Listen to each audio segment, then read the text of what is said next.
What is up, Forest City Middle School? Good morning. You're going to hear Miss L does not have much of a voice left, so I apologize that you have to hear my croaky voice this morning, but there is enough of a voice to be able to talk to you about what next week is going to look like. So I'm really excited. I've heard some hubbub around now that you guys have seen some signs in the hallway, but I officially wanted to introduce our opportunity to have a mini relay for life next week as a middle school. So for some of you guys who are older in 7th grade or 8th grade, you may have heard of Relay for Life before. Some of you who are younger may have heard of it as well for Relay for Life for Winnebago County or other counties. But Relay for Life is sponsored by the American Cancer Society. And the American Cancer Society is a wonderful organization that helps basically support cancer patients, cancer research, and doing everything they can financially and with their time to be able to help stop cancer and find cures for the diseases that impact people in your lives and in our lives every single day. So this is our opportunity as a school to be able to give back, have some fun. I'll talk about some of the activities we're going to have and really just enjoy the week, as well as learn a little bit about how we can take care of our bodies and how we can support others who may be experiencing cancer in their lives and in their families right now. So what I want to start by is sharing about some of the education that you're going to get to do next week.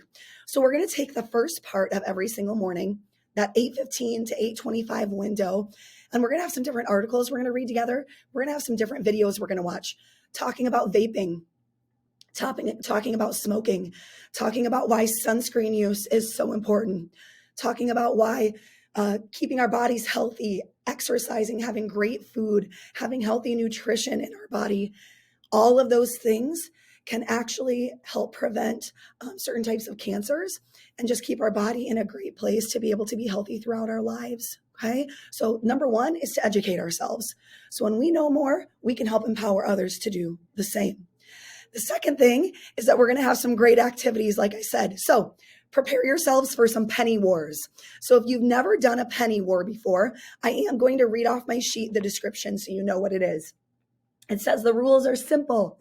Pennies count as 1 point, and all other forms of currency, so currency is money, count against you, depending on their value.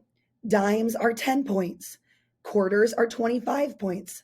So if you're thinking in your head, a dime, which is worth 10 cents, is 10 points. A quarter, which is worth 25 cents, is 25 points. A nickel, which is 5 cents, would probably be worth how many? 5 points.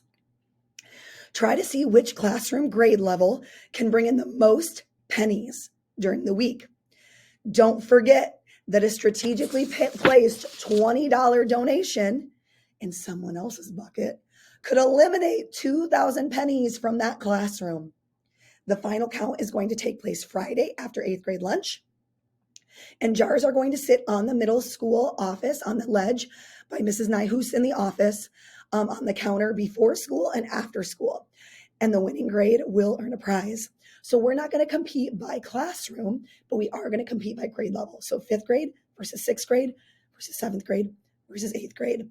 And I will tell you, my penny collection at home is ready and able to be put in any of those buckets. So who knows, my own donation can flip the switch every now and then in different people's buckets. So just be prepared. So we will start our penny war Monday morning before school, and we will do our final count Friday after 8th grade lunch. The other big activity besides our penny war and our educational materials is going to be our middle school dance. And guys, I've had so many people asking about being able to have a dance. And what a better reason to be able to come together, have fun, but also raise a little money and make an awesome donation to the American Cancer Society. Also, I don't know if I mentioned or not, there will be pizza. So this is how it's going to work. We feel like it goes a lot better when we have a 5th and 6th grade portion of the dance and a 7th and 8th grade portion of the dance. So 5th and 6th graders, you'll get to come enjoy your time together, hang out, dance, listen to tunes, eat pizza from 6 o'clock to 7:30. Okay.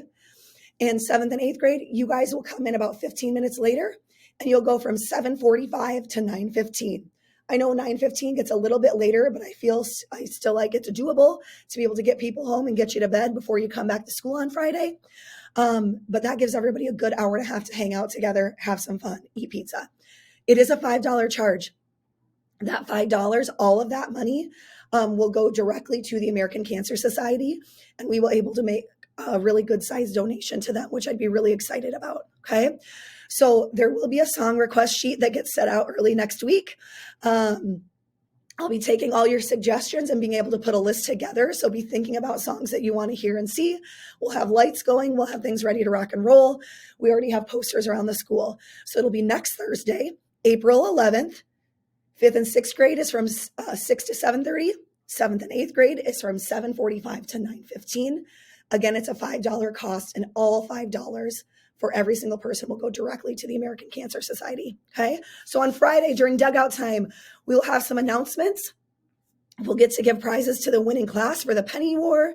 And hopefully, if the weather is permitting, we'll get to do a final walk on the track together just to celebrate our week for our mini Relay for Life and get to celebrate the donation that we're able to give. My final thing before I would like to log off today and let you guys start with class is this. Sometimes when we hear about fundraisers and we hear about organizations, we know that the money's going to a good cause. We know it's supporting people. We know it's helpful. I want to put it in a little bit different frame this year and think about maybe in your life, if you know someone who has been impacted by cancer, or if someone close to you has been impacted by cancer, or you've seen or read about someone else's journey online or in other ways. For me personally, I know I think about my grandmother who passed away from cancer in 8th grade. And I think about all the wonderful things that the American Cancer Society is doing to help support research and help support what her journey was, even though she passed away from cancer. Another person who we all know and love right now, who is going through her own fight with cancer, is Mrs. Reese. What an awesome teacher we have in our district who cares so much about you guys.